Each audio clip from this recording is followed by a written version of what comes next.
시비우의 아스트라 뮤지엄을 방문했다. 루마니아에서 가장 큰 야외 박물관이다.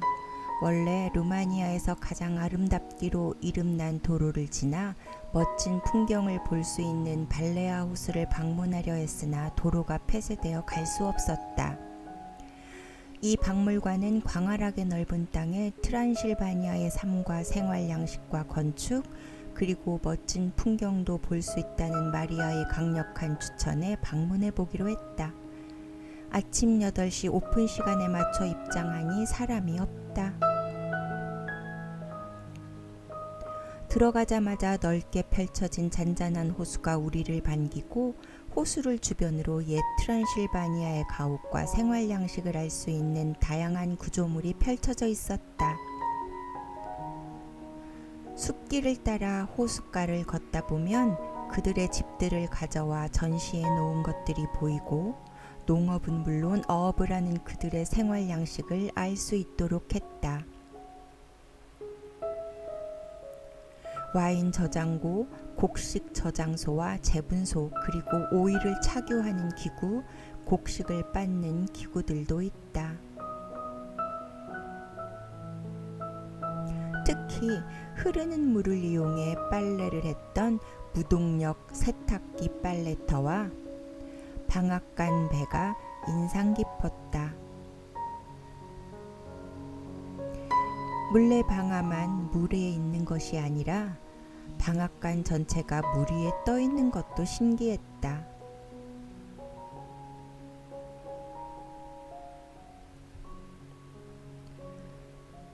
숲을 개간한 넓은 땅에 과거의 모든 유물들을 옮겨와 지금 시대의 우리들에게 전달하면서 과거는 단절된 게 아니라 계속 이어지고 소통되고 있으며 다만 조금씩 발전해 온 것이라는 것을 알려주고 있었다.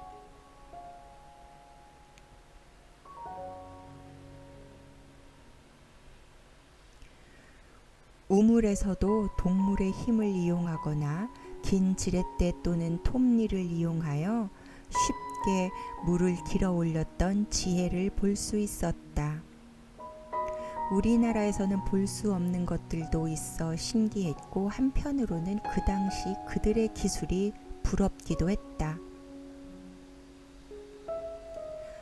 나무를 이용하여 집을 짓고 담장을 만들어 지낸 생활 모습이 독특하다. 물레방아와 풍차는 물론 그 당시 생활에 필요했던 다양한 차규와 착즙 기구들이 있다.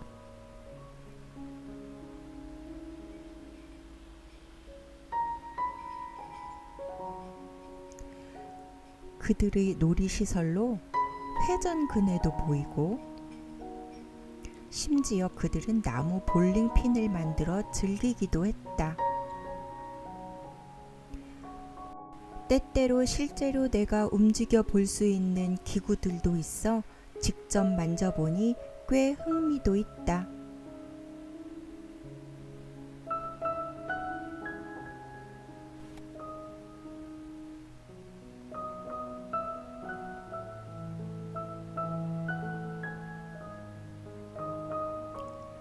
여기저기 펼쳐진 숲길을 따라 걸으면 그 당시 농민들의 가정생활과 직접 만든 수공예품, 목조, 교회, 풍차 등을 만날 수 있었는데 모든 생활을 자연과 함께 어울려 해야 했던 단순한 그렇지만 꽤 현명한 그들의 시골 생활을 알게 했다.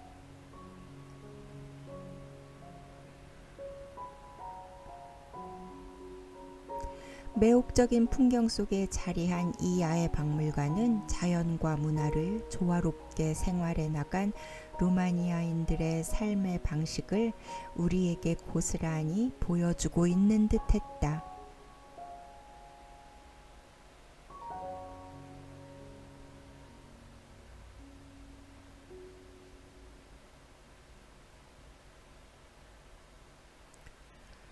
루마니아인들의 깊숙한 문화와 생활에 빠져들었던 시간이었다.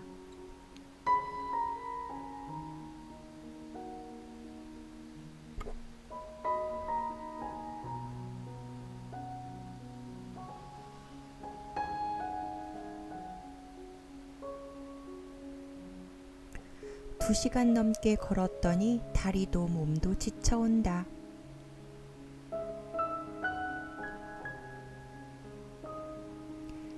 잠시 호수 벤치에 앉아 하늘을 본다. 파란 하늘에 떠있는 구름이 호수에 비치는데 선선한 바람에 호수에 비친 구름들이 속도를 내고 있다. 우리도 이제 서서히 속도를 내어 시비우 올드타운으로 떠나야겠다. 시비우는 루마니아 북서쪽에 위치해 있으며 2007년 유럽 문화의 수도로 선정된 아름다운 도시다. 3위일체 대성당을 방문했다. 대주교구가 위치한 이 성당은 비잔틴 양식으로 지어졌는데 외관이 무척 고풍스럽다. 원래는 2개의 메인탑에 4개의 동종이 걸려 있었으나 1차 세계대전 당시 오스트리아 헝가리군이 종 3개를 떼어 무기로 만드는 바람에 현재는 1개만 남아있다고 한다.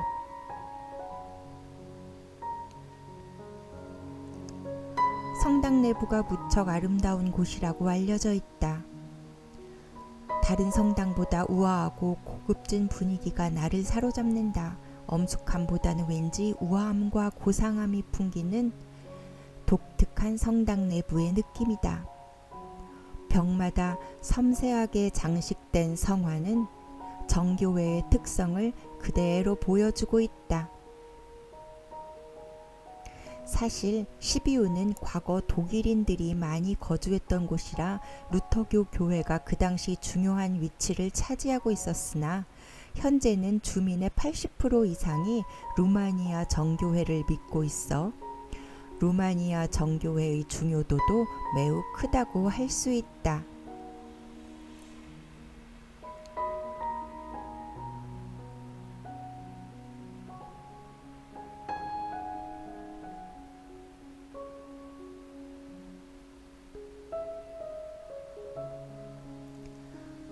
교회에서 나와 구시가지의 중심 거리라고 할 수 있는 니콜라 발체수크 거리를 걸어 시비우의 대광장에 도착했다.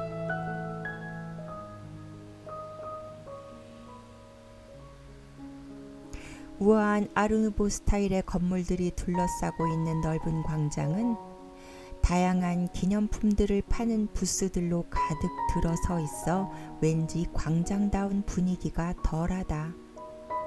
오히려 답답함이 느껴질 정도다.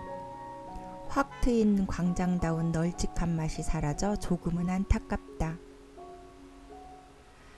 다양한 종류의 수공예품들과 생활용품들을 팔고 있었다.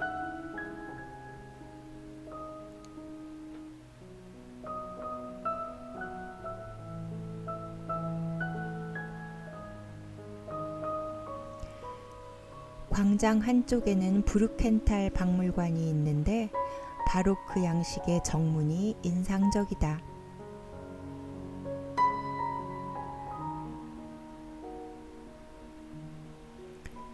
광장 건물의 붉은 지붕 위를 보면 시비우의 마을의 특징인 눈 모양을 한 창들이 보인다. 단지 다락방의 환기를 위한 단순한 의도로 만들어진 창이었다는데 지금은 시비우의 눈이라는 이름이 붙을 정도로 이 고장의 명물이 되어버렸다. 시비우의 골목을 걸어 다니다 보면 안타깝게도 올드타운 역시 주택가와 건물 앞에 빼곡히 자동차들이 주차되어 있어 올드타운의 고풍스러움의 가치를 떨어뜨리고 있다. 상부 도시와 하부 도시를 연결하는 계단 통로는 원석과 벽돌, 우뚝 솟은 벽체와 아담한 집들이 어우러져 꽤 고풍스러운 인상을 준다.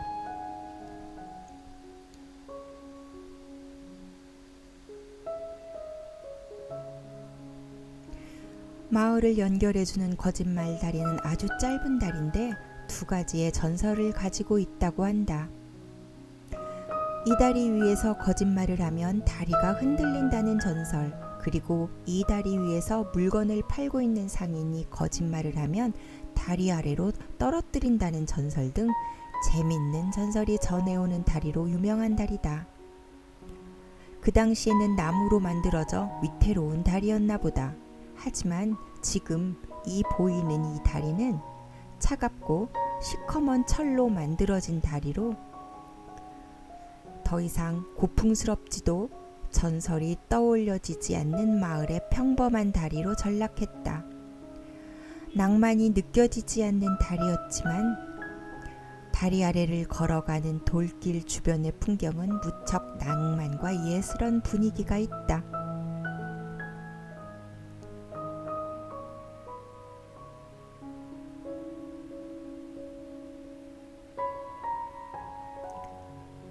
광장엔 멋진 시계탑도 눈에 보인다. 대광장과 소광장을 연결해준 문이 있는 탑인데 마을의 화재를 감시하고 감옥으로도 사용했으며 그리고 박물관 등 다양한 목적으로 사용된 곳이기도 하다.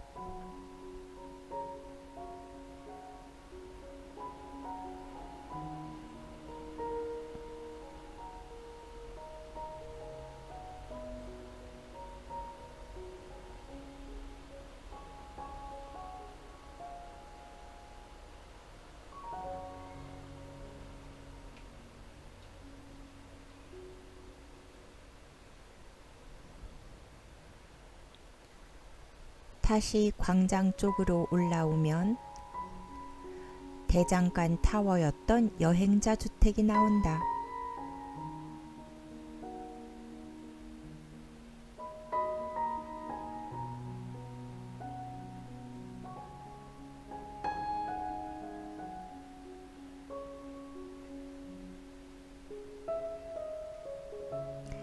광장 주변의 루터 대성당을 방문했다. 가장 높은 첨탑을 자랑하는 대성당이다.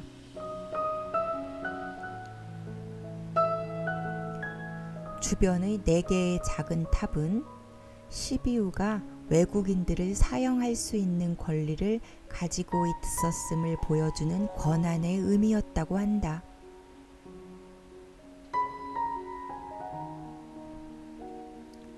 루마니아 정교회 내부에서 많이 봤던 성화도 없고 금빛으로 덮인 화려한 제단은 물론 정교한 스테인드 글라스도 없지만 성당 그 자체가 주는 웅장함과 엄숙함이 저절로 느껴지는 곳이었다. 슬로베니아의 장인이 만든 17세기의 파이프 오르간이 아직도 남아있었고 주로 지금 연주되는 오르간은 1910년경 독일 회사에서 만들어진 오르간이라고 한다.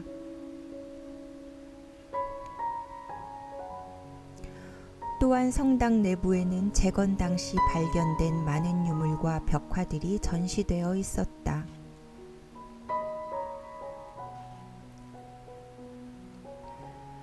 성당의 벽에는 돌로 새겨진 부족들이 가득 차 있어 마치 박물관을 방문한 것 같기도 갤러리아에 온 것 같기도 한 분위기를 느끼게 했다.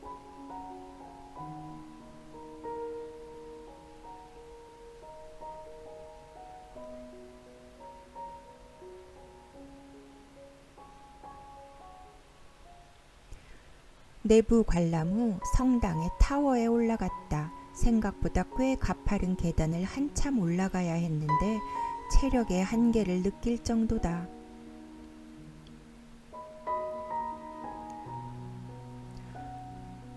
모터와 연결된 여러 개의 종들을 볼 수 있었다. 그런데 막상 끝까지 올라가니 시원한 바람을 맞을 수 있는 확 트인 전망이 아니다. 대신 창문으로 시비우의 마을을 전경을 360도 돌아가며 볼 수 있도록 설계되어 있었다.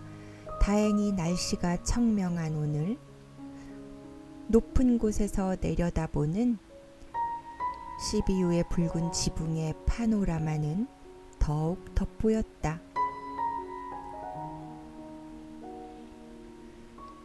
몇 바퀴를 돌아도 지루하지가 않다.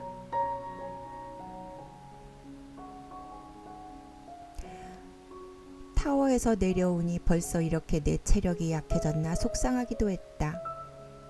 다리가 후들거리고 어지러울 정도다. 달달한 커피가 생각이 나 광장 카페에서 잠시 쉬기로 했다. 아직은 성수기가 아니라 그런지 한낮에 여유롭고 편안한 분위기를 느낄 수 있다.